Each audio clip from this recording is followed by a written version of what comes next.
So we want to talk today about costs of traveling Baja in your RV, and kind of in telling you about the top 10 costs that we faced here.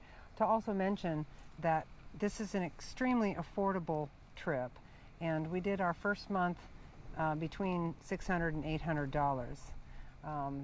$600 Indeed. while we were here, but a full tank of gas before we left the States. Yeah, about $200 worth of gas. So We've been extremely frugal. We've boondocked a lot. We haven't been to very many restaurants and things, and haven't done any of the regular tourist things like whale tours and things like that. But we have been able to be on this lovely free beach called Playa Juncalito, about 14 miles south of Laredo, and we've been able to see all kinds of sea life out here, just sitting on the shore. It's been very interesting. Do our own little nature show just right here. So the first cost that we anticipated being less expensive than the United States, and we were really surprised to find out how much more affordable groceries are. But here, fresh fish, fresh chicken, fresh beef, every night. About a budget of $50 a week, and I'm not kidding you, Especially about $50 the chicken. a week. It's just ridiculously cheap. I mean, just wow. You can buy pounds and pounds of it for $5.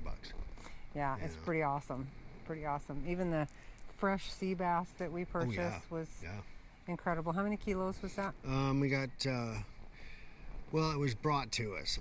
This guy was vending out of his truck, so it's a little bit more expensive when that happens, but it was 150 pesos.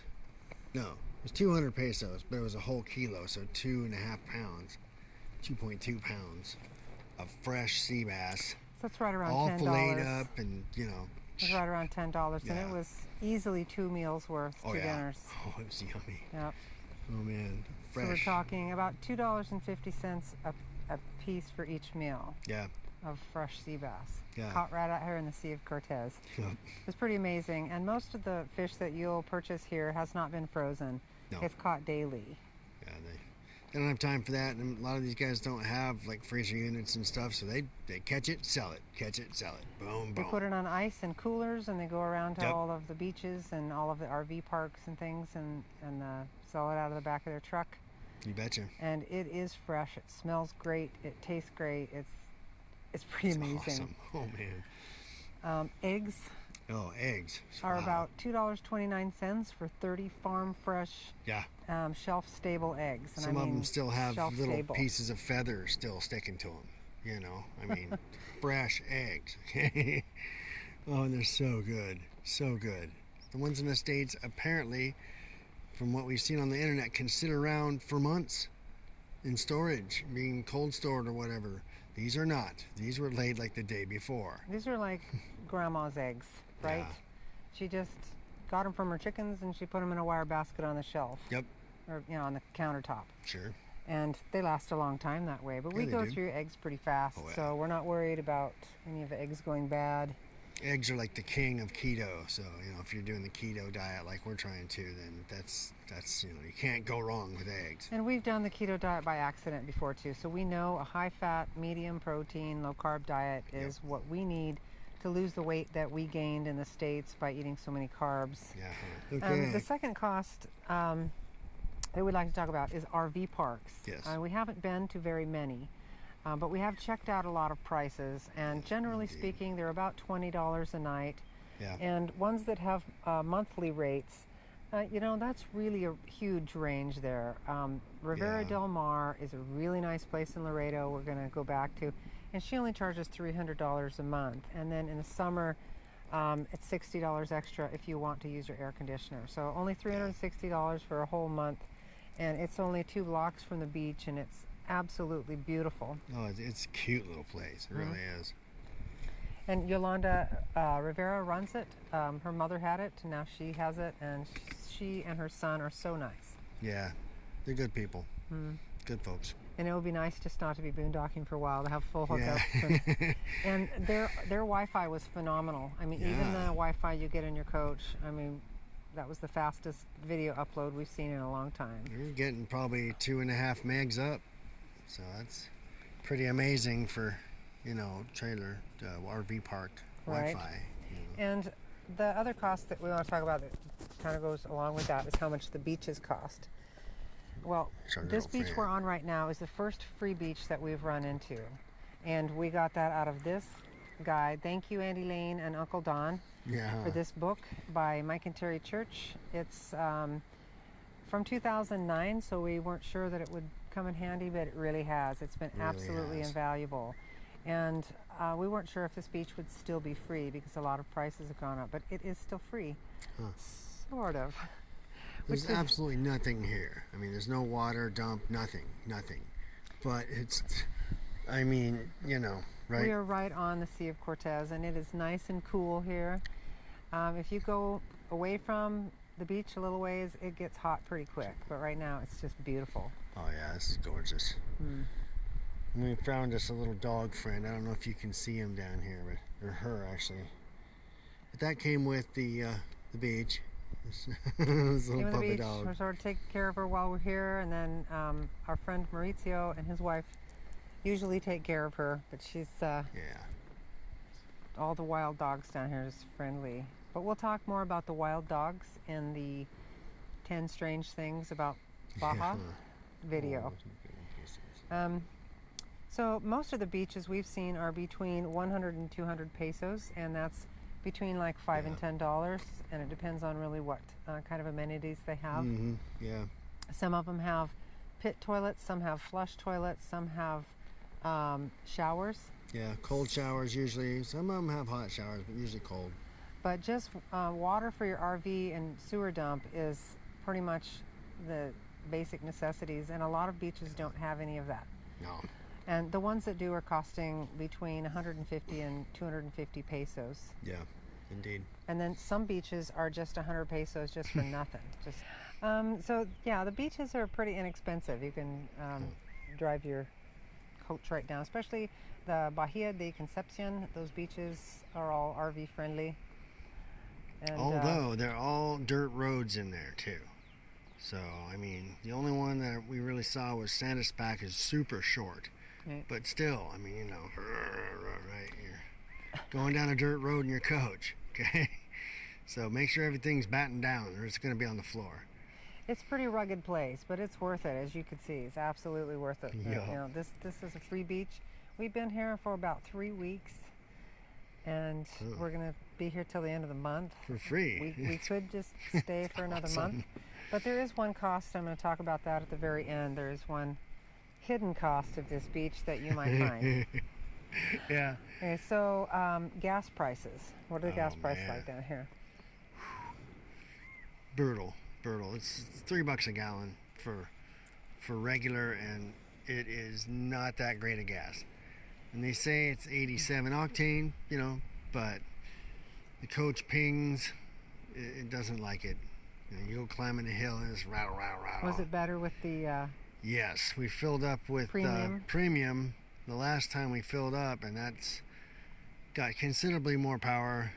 It's much better climbing hills, but it's 18 pesos a liter, whereas the regular is 16 pesos a liter, and that adds up when you're talking about 70 gallons. You know, this thing's got a pretty good sized tank on it, so our last fill up there was like 4,000 pesos. That's a lot. It's over $200. Oh yeah. But that's, you know, what it is in the States too. It's more expensive in the States. It's about $3 a gallon. Yeah, and then premium's like $3.20 or something like that.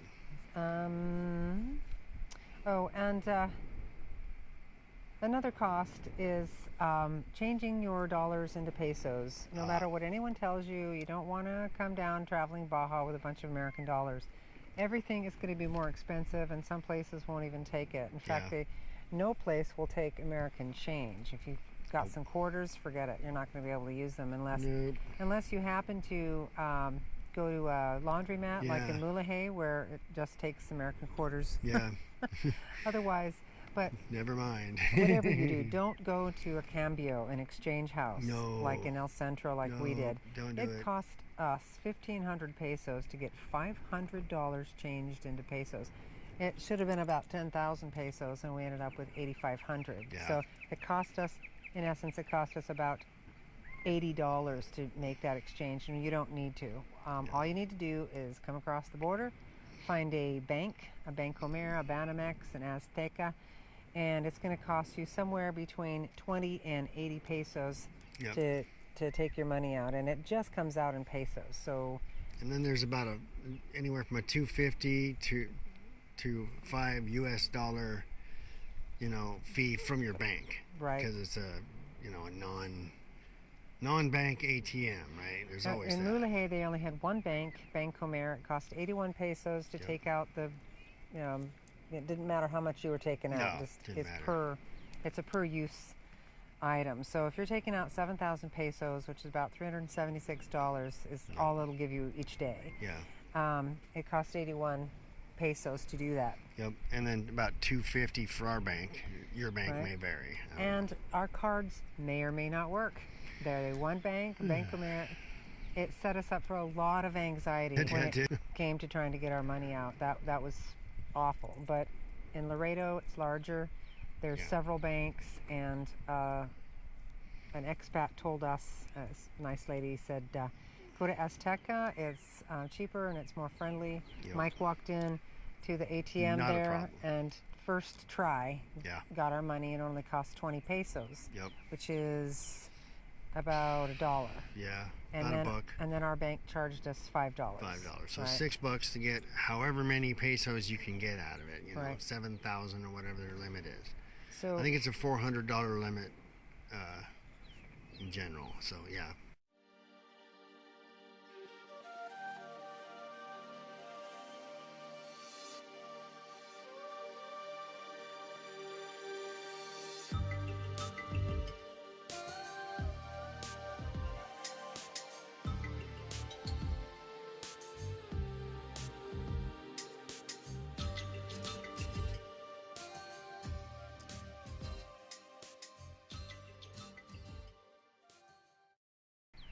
And I'm not sure how people are getting American dollars out of the ATMs, but that's a mistake. It costs a lot of money to do that, and you don't need that. I think you can only do that in like Todos Santos or Cabo, something like that. All the other ones, no, it's pesos only. Just pesos, and that's all you want, because you're going to have the least expensive costs of things when you're dealing with pesos.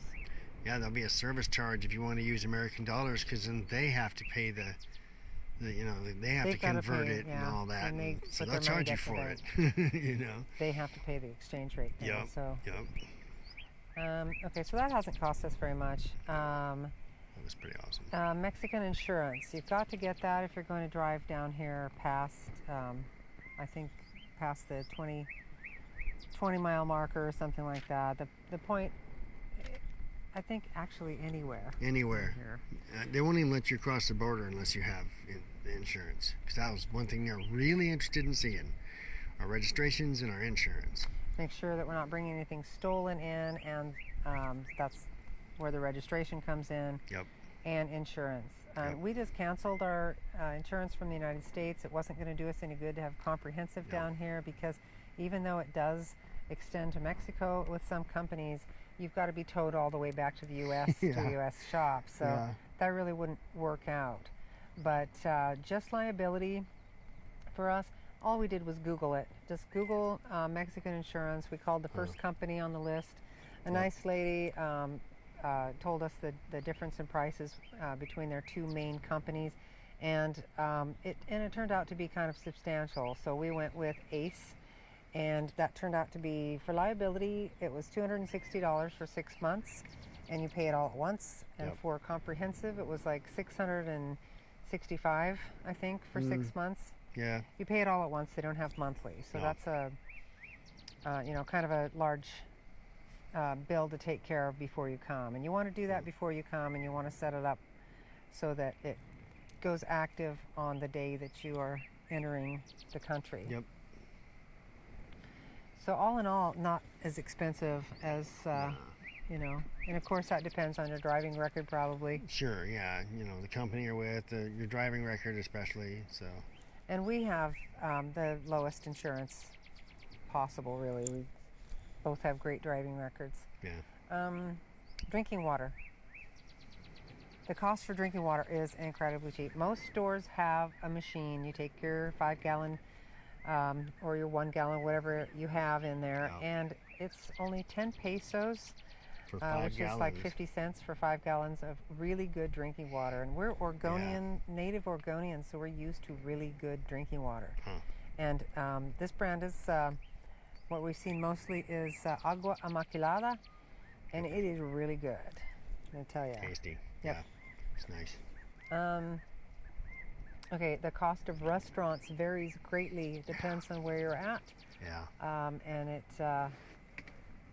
we haven't been to that many of them. The best one we've been to is probably El Candil in Mulahey. Yeah. That was a lot of food for a small price. It was several beers apiece and a delicious fish dinner, way more than we could eat.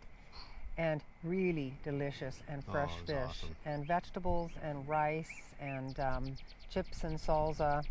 And that was about $19 altogether with both of us. Yeah, teetotal. The most expensive one we've been to was $25. It was 425 pesos. So about $25 for both of us. And I don't mean each, I mean both of us. Yeah. And that was Almejas Cancho in Laredo. Yep. And that was just the works. They bring you 2 different kinds of tortillas and some really good salsa, soup, fish dinner, same type of fish dinner, not as much fish though as the El Candil. Yeah, a lot of vegetables, a lot of stuff like that. Rice, yeah, all the trimmings, all the fixings. Oh yeah, and several beers too. So it was, and the atmosphere is just awesome. It was great. And then you'll hit places like Alfonsinas. You can see in our Gonzaga Bay video. We really didn't enjoy it. It wasn't very good food. It was very mediocre. Yeah. It wasn't bad food. It was just mediocre. Yeah. So for some tacos and some water, it was $20 altogether, and we thought that was pretty high for what it was. Yeah, just $20 US. So yeah, $20 US. They wanted US money. And then the cheapest we've been to is Guerrero Negro. We went to a taco stand called Tacos Poblano. And for $5, we each got 3 fat tacos. Huge. I mean, just so much food so much meat in the tacos, you just couldn't finish it all. And a couple of soda pops. You could barely contain it in the tortilla. It just a whole handful like that. So most of it went home with us and went into eggs and things like that. It was just, you know. Oh, the little kitty. She's eating some foods because I forgot to take her some over there today. Oh, so you don't have none. It's a little wild kitty that lives in a bunch of bushes back here too. She's so cute. Oh, she's crunching on some doggy food. Oh. I've been putting a little pile of it back there in her cave. Yeah. And then she comes out and eats it, but she's very wild. It's not like the dogs, and you cannot pet the wild cats. They will not let you pet them. Not happening. Okay, so then phone. Our phone. Yes. Incredibly cheap.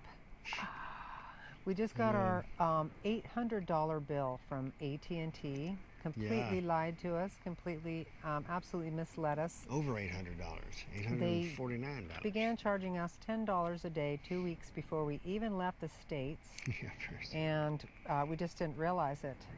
For most of the time we've been here, we haven't had any phone service, and when we did, we were extremely careful because we signed up for the $10 plan, and that's as soon as you turn on your phone, it's basically charging you $10 for the next 24 hours for as much use as you want, as much data, as much. It's unlimited for those 24 hours, and it's $10. But they just started charging us every single day.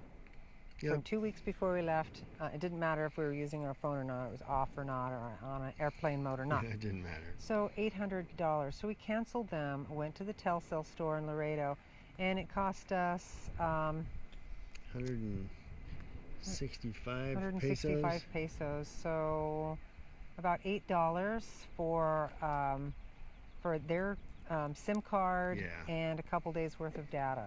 Yep. And we just recharge get a new chip and. So that's one of the things we totally advise you to do is come down here with a prepaid card, a prepaid phone, or get a prepaid when you're down here. But don't trust your phone company. No. Don't trust them. Especially not AT&T. No, dude. Absolutely terrible. No bueno. And the last cost that we didn't think would happen to us is La Mordida. The bribes, the police bribes. We didn't think it would happen to us at all because we're very careful with driving. You can't drive as the Mexicans do. You must follow the laws. Scrupulously. And we have done that. But here we are sitting, minding our own beeswax on this free beach. And along comes Jose, a policeman in his very nice police truck and very nice uniform. And demanding to know what our names are and how long we've been here and how long we plan to stay. And all in Spanish. And he didn't speak any English at all, and so we're conversing in Spanish, and my Spanish is pretty rusty, and Mike is just learning, but we did manage to get out of him pretty much. He wanted a tip for the police coming down and for security and patrolling the beach, which they don't do. No. So we told him no, that we didn't have any money, that we weren't going to have any more money until the following month, and that we could just go. If he wanted us to leave, we would just leave. And he said, no, you can stay as long as you want. And so then, that was like over a week ago. So then he comes back yesterday with a piece of paper in both Spanish and English. A very worn, folded so many times it was about to come apart piece of paper. So he's had this for a while. And he was fundraising for apparently his wife, which we don't know if it's true or not, but fundraising for her hearing aid. And you know, we just don't have extra money. We're on a very tight budget. But we did have 50 pesos. Mike had 50 pesos in his pocket, and so we just decided to give it to Jose, and he went happily away and hopefully will not bother us again. But it made us very nervous the first time he came, because when you get bothered by the police in the U.S., I mean, that's not a good thing. No. And if you get bothered by the police in Mexico, it's scary because, good grief, they could just throw you in Mexican jail if they want. We just read an article about a woman in Mazatlan who went to the hospital, a woman from Idaho, who I think is still there right now being held by the police because she accrued a $33,000 bill there. They was charging her that for checking into the hospital. And we're not sure what's wrong with her, but I don't know what all the things are, but a huge bill that they're not letting her go until her family pays it. So they have her in custody until her family comes up with $33,000. So basically held ransom. Yeah. So that was pretty scary for us. We've had our La Mordida experience here now.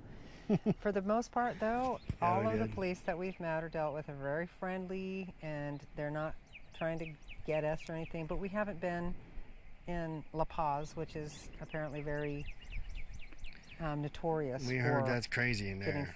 Absolutely getting stopped, and we're not going there. We're just this is the furthest south that we probably will go. We absolutely love this beach and 14 miles north in Laredo. Laredo is just awesome. Yeah. Oh man, I could stay there the rest of my days. I know, right? Most of the towns have had very narrow little streets, and you can't park, you can't take your RV garbage through. Garbage everywhere, and But Laredo is absolutely clean and wide streets and lots of stores. And apparently Laredo's mayor, when he got elected, got on with it. He cleaned up the streets. All garbage collection is free. It's paid for by the city. So the city is clean. He apparently made it so the water is drinkable. You can drink the tap water in Laredo because it's they took care of it. There, it's the oldest continuously occupied town. So there are really old things like the cobblestones and the mission and things like that that are just a very charming town. Yeah, it is. But the streets are wide. And flat, well taken care of. Even the side streets, you can get a motorhome down, no problem. And we recommend Rivera del Mar. She's less expensive, than Laredo Shores. Yeah. They are $400 a month, and I don't and think then plus electricity. include electricity Yeah, in that. electricity's extra. Yeah, and she's $300 a month, and then it's only extra electricity if it's summer, if it's or if you're going to use your air conditioner. That's the thing, because ACs burn power like nobody's business. So, but if you're not going to use your AC, then it's $300 a month. I figured, well, we have 2 air conditioners on this thing, and they gobble some juice. They have the regular 115 volt plugs, but I did notice that those plugs are backed up by 2 30 amp breakers. So, you can pull some juice to it. It all depends on how beefy your adapter is, right?